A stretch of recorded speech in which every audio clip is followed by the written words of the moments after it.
The 100 Masks.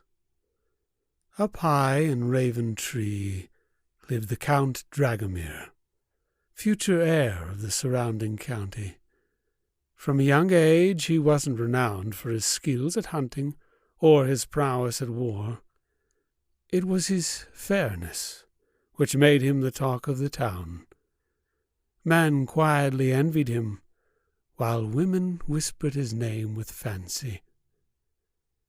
Inexperienced with the very nature of failure, he grew up slightly arrogant, if not entirely brash, and became ever blinder to his own shortcomings.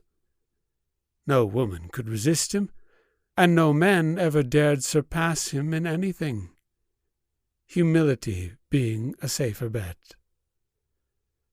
Until the last day of autumn of his 35th birthday, he felt restless, and he craved the furtive glances women used to give him on the streets, which were fewer and fewer as the years went by. On that day he approached the blacksmith's daughter with all the wit and charm he could muster. She gave a polite, if awkward, smile, and looking away, whispered her heart belonged to another. Wounded pride is known to turn a man vicious, and Dragomir was quick to give in to his darker side. A duel with a lover was set the very same day.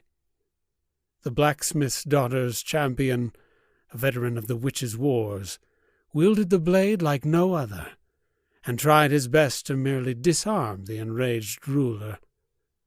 Alas, in the fury of battle, the Count was cut deeply down the brow, all the way to the chin.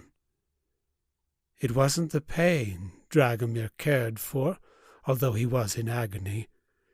It was his precious features he was worried about, peering through the blood at his own reflection in a river, hoping the pain would subside and his face would remain flawless as it used to be. Daily praises painfully turned to feeble reassurances as days went by, and his disfigurement became obvious to all, and eventually to him.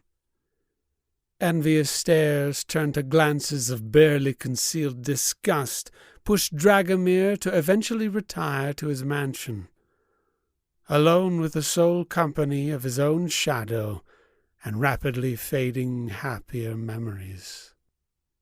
2 years after the incident, the very day of the blacksmith's daughter's wedding with her champion, the groom was nowhere to be found.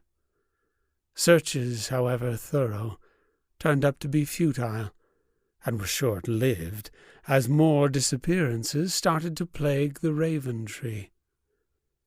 The Count's men did little to investigate, as the fairest of the village, both men and women, seemed to disappear overnight.